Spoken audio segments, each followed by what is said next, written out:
ये video start है हमारे स्पोर्ट्स फिजिकल थेरेपी के कोर्स की, ठीक है। तो ये सबसे पहली वीडियो, इसमें हम इंट्रोडक्शन के बारे में बात करेंगे, स्पोर्ट्स इंजरीज़ के बारे में कि कौन कौन सी स्पोर्ट्स इंजरीज़ हो सकती है और असेसमेंट कैसी है। तो सबसे पहले स्पोर्ट्स के बारे में, स्पोर्ट्स क्या है, ये क्यों ज़रूरी है, इसके ये बेनिफिट्स लिखे, क्वालिटी ऑफ लाइफ और वाइगर के लिए इम्प्रूव होता है इससे। इसके अलावा risk of chronic disease, cardiovascular disease, diabetes, obesity, depression से बचाता है, लॉन्गेविटी और इसके अलावा लॉन्जेविटी और इंडिपेंडेंट होता है बंदा ओल्डर एज में अगर वो स्पोर्ट्स करता हो, ठीक है। तो इसके अलावा रेगुलर पार्टिसिपेशन स्पोर्ट्स में अगर कोई बंदा करे तो ये तो सारे फ़ायदे हैं, लेकिन इंजरी के भी चांसेस हो सकते हैं। तो ये एक अच्छा पॉइंट नहीं है, बाकी इसके फ़ायदे बहुत है स्पोर्ट्स के। तो स्पोर्ट्स इंजरी क्या होता है? बाय डेफिनेशन स्पोर्ट्स के दौरान कोई भी इंजरी हो जाए, डैमेज टू टिश्यूज़ हो जाए, जिसकी वजह से जो है ना पार्टिसिपेशन में मसले बने, तो वो सिंपल डेफिनेशन है स्पोर्ट्स इंजरी की। अच्छा, माइनर स्पोर्ट्स इंजरी भी हो सकती है और सीवियर भी हो सकती है, ठीक है। तो सबसे पहले occurrence of sports injuries. Sports injuries common कौन से स्पोर्ट में सबसे ज़्यादा चांसेस कौन से स्पोर्ट्स में इंजरी के? वो है रग्बी। रग्बी जो है ना, ये आपको नज़र आ रही है ये पिक्चर, इसमें रग्बी खेल रहे। तो ये इसमें एक दूसरे को टक्करें भी लगती है और बॉल को एक जगह से दूसरी जगह गिर जाना, तो एक ही बंदे के ऊपर सारे लोग गिर जाते हैं। तो ये एक स्पोर्ट है। अच्छा, do most injuries occur in training और कंपटीशन। कंपटीशन जो होते हैं ना, उसमें ज़्यादा इंजरीज के चांसेस होते हैं एज़ कम्पेयर टू ट्रेनिंग, ठीक है। ट्रेनिंग में अपनी जगह में बंदा कर रहा होता है, इतना ज़्यादा एफर्ट्स भी नहीं लगाते। कंपटीशन में स्टेक्स होते हैं, तो उस वजह से जो है ना बंदा फिर वो जोर भी लगाता है और काफ़ी उस पर इंजरीज के चांसेस होते हैं। अच्छा, कौन सी इंजरीज मोस्ट कॉमन है? वो है स्प्रेन्स और स्ट्रेन्स, ठीक है। अच्छा, तो अब आगे जाते हैं।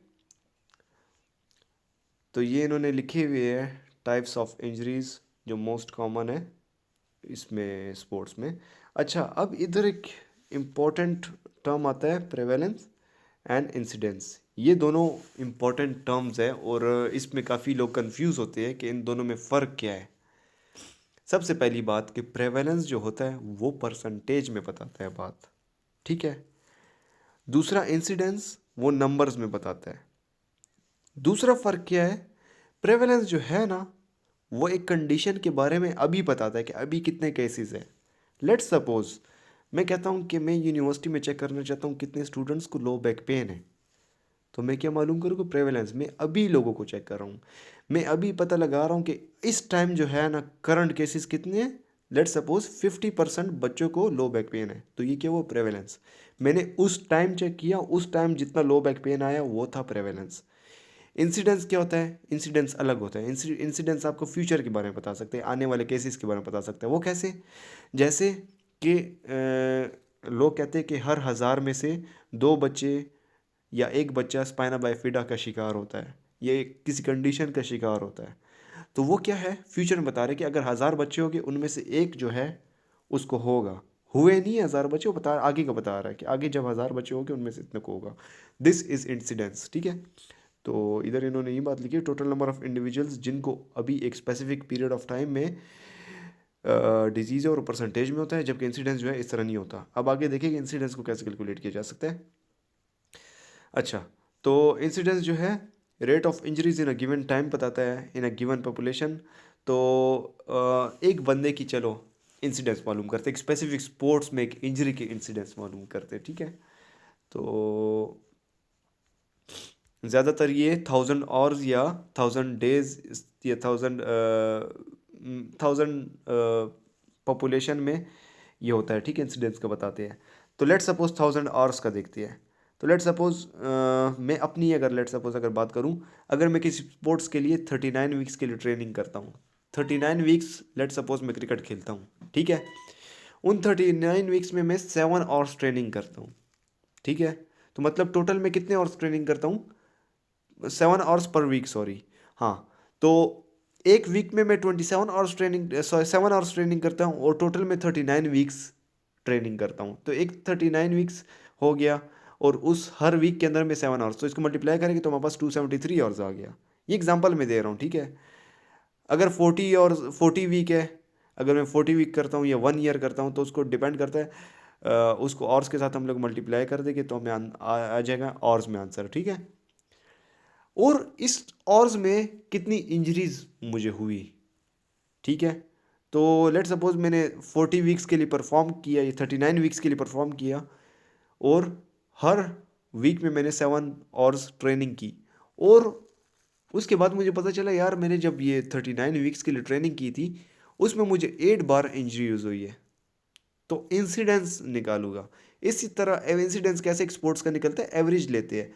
मेरा भी देख लिया उन लोगों ने, किसी और बंदे का भी देख लिया, कोई और तीसरा बंदा जो क्रिकेट खेल रहा है उनका भी देख लिया, उनसे देखते हैं कितने उन्होंने वीक ट्रेनिंग की और कितने ऑर्स किया और उसमें कितनी इंजरीज हुई है, सही है। अब लेट सपोज एक बंदे का अगर निकालते हैं इंसिडेंस, तो 39 वीक्स हो गया, 7 आवर्स हमारे पास ऑर्स आ गया, इतने ऑर्स में 8 इंजरीज हुई है, तो 1000 आवर में कितनी इंजरीज होगी। सिंपली कैसे कर सकते हैं, जो 8 इंजरीज हुई है उसको डिवाइड कर दे टोटल आवर्स से और मल्टीप्लाई बाय 1000, क्योंकि हमें 1000 आवर्स में पता लगाना है ना, तो हमारे पास आ जाएगा 29.3। इसका क्या मतलब हुआ कि अगर मैं 1000 आवर्स ट्रेनिंग करता, मैंने 273 आवर्स की है, अगर मैं 1000 आवर्स ट्रेनिंग करता तो मुझे कितनी इंजरीज होती, 29.3, ठीक है। इसे इंसिडेंस कहते हैं। इससे पहले मेरी वीडियोस मैंने बनाई है, उसमें मैंने कहता था कोई भी डिजीज़ होता तो उसके बारे में कहता था कि ये केस जो है ना, let suppose spina bifida case पहले हमने पढ़ा है, तो 1 in 1000 बर्स था, 1000 था कि 10,000 था, आई थिंक 1000 था। तो वो क्या था, इंसिडेंस था, वो भी इसी तरह मालूम किया गया है, ठीक है। तो 29.3 इंजरीज पर 1000 आवर्स, ये इंसिडेंस निकाल लिया गया। प्रिवेलेंस का मैंने आपको बता दिया। इधर ये एक बड़े इंपॉर्टेंट पॉइंट लिखा हुआ है कि जो इंसिडेंस है, अगर आप एक्यूट इंजरीज के बारे में जानना चाह रहे हैं तो उसके लिए इंसिडेंस वाला वर्ड ज़्यादा अच्छा है। इंसिडेंस उसके बारे में पता लगाए तो वो ज़्यादा अच्छा है। जबकि अगर आप ओवर यूज़ की ऑकरेंस के बारे में जानना चाह रहे हैं तो उसके लिए जो है प्रेवेलेंस अच्छा वर्ड है, ठीक है। ये इधर एक और इन्होंने एग्जांपल दी हुई है, और इसका आप लोग अगर इंसिडेंस निकालना चाहे, 16 सॉकर प्लेयर्स है, तो वो 16 सॉकर प्लेयर्स जो है वो 8 आवर्स अ वीक ट्रेनिंग करते हैं 40 वीक्स के लिए, ठीक है। तो सबसे पहले हम 8 आवर्स को 40 से मल्टीप्लाई कर लेंगे तो हमें टोटल आवर्स पता चल जाएगा कि कितने आवर्स बनते हैं, सही हो गया। इसके बाद जो है ना 320, ये नीचे इन्होंने लिखा है 320 आवर्स बनते हैं, सही है।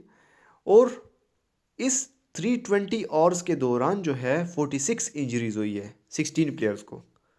तो मतलब अगर 1000 में देखा जाए, अगर 1000 आवर्स, अगर ये 320 आवर्स के बजाय अगर 1000 आवर्स ट्रेनिंग करते तो इनको 143 इंजरीज होती।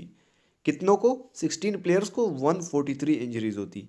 और अगर हम ये जानना चाहें कि एक प्लेयर को इनमें से कितनी इंजरीज हुई होगी, तो इस सिंपली 143 इंजरीज को डिवाइड कर देंगे 16 से, तो हमें एक बंदे का पता चलेगा कि एक बंदे को कितनी इंजरीज होती है, सही है। तो अब क्लासिफिकेशन की तरफ आते हैं। तो 4 क्लासेस इन्होंने बताई है, 4 क्लासिफिकेशन हम लोग कर सकते हैं 4 तरीक़ों से।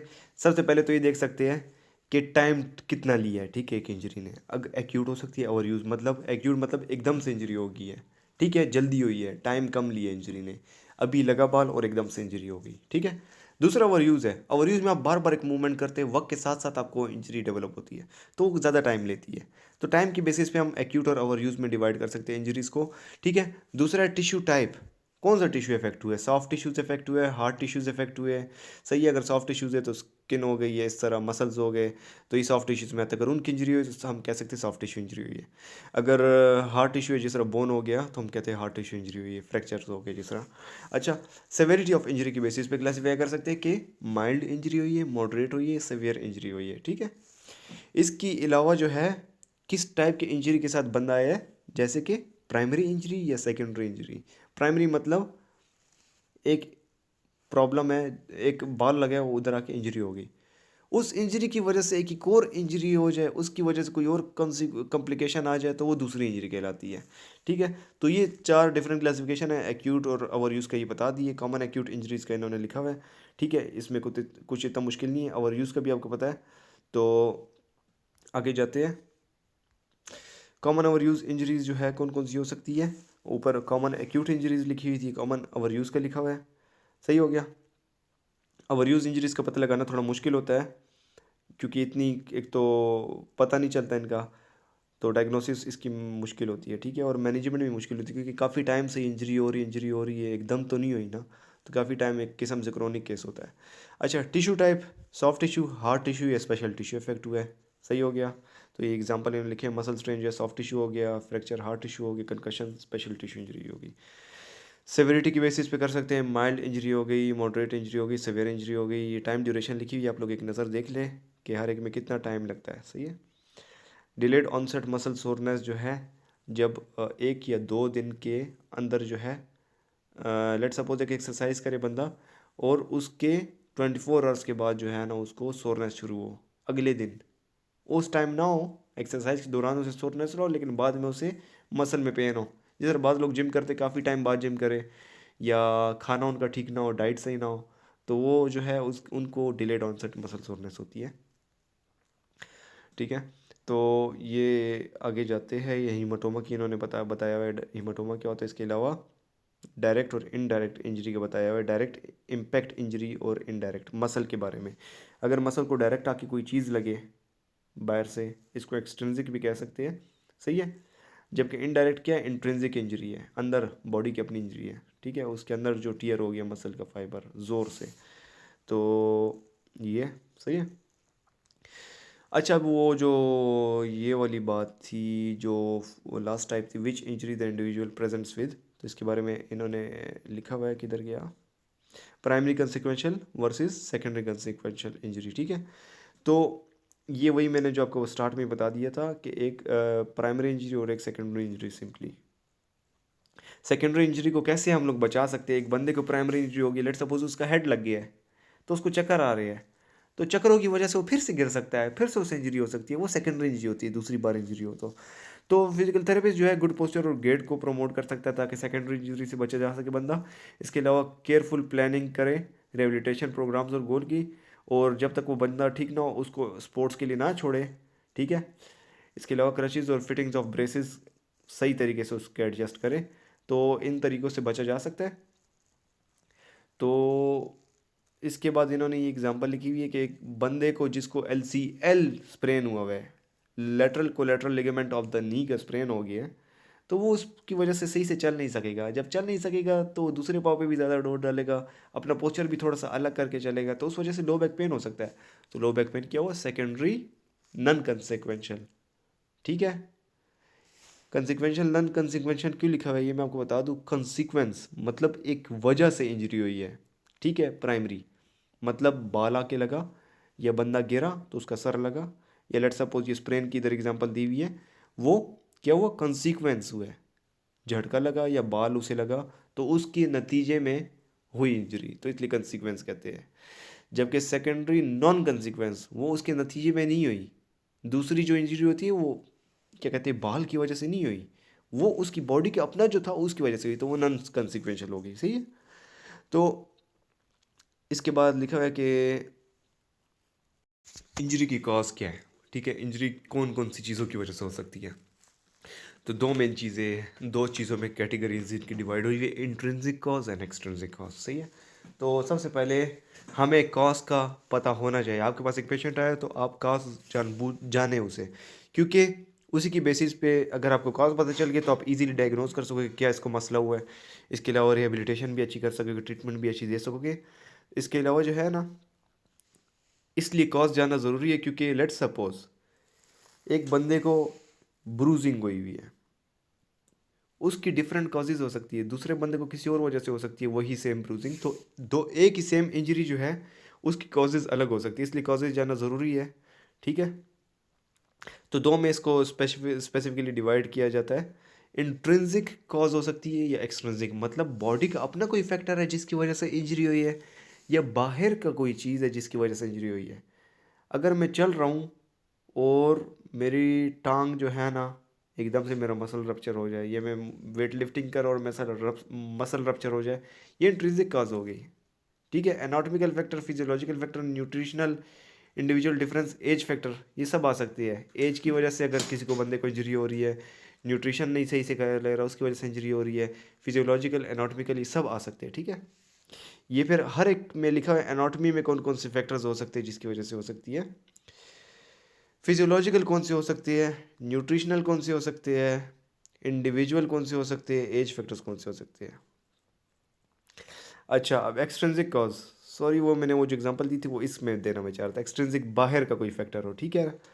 तो इसमें इक्विपमेंट्स की वजह से हो जाए, कोई और ट्रेनिंग मेथड की वजह से हो जाए, कोई और फैक्टर इन्वॉल्व हो, बॉडी के अलावा कोई फैक्टर इन्वॉल्व हो जिसकी वजह से हो, तो वो आ सकता है। सही है, मतलब ट्रेनिंग आप सही से नहीं करा, आपने रेस्ट नहीं किया या आपने वार्म अप नहीं किया और एकदम से आप शुरू हो गए हैं, तो मसल आपका रप्चर हो सकता है, तो वो एक्सट्रिंसिक कॉज होगी। तो इनकरेक्ट टेक्निक की वजह से हो सकता है, एनवायरमेंटल फैक्टर्स की वजह से इंजरी हो सकती है। तो ये सारी एग्जांपल्स इन्होंने एक एक लिखी हुई है, या आप लोग एक नज़र पढ़ लें, बहुत ही सिंपल है। तो ये बेसिक ओवरव्यू था स्पोर्ट्स इंजरीज़ का। इसके बाद हम स्लाइड पढ़ेंगे एक्यूट और ओवर यूज़ इंजरी, और उसकी टाइप्स हम पढ़ेंगे। तो काफ़ी डिटेल में वीडियो होगी। तो मिलते हैं अगली वीडियो में, लाइक और सब्सक्राइब कीजिएगा। ठीक है, बाय बाय।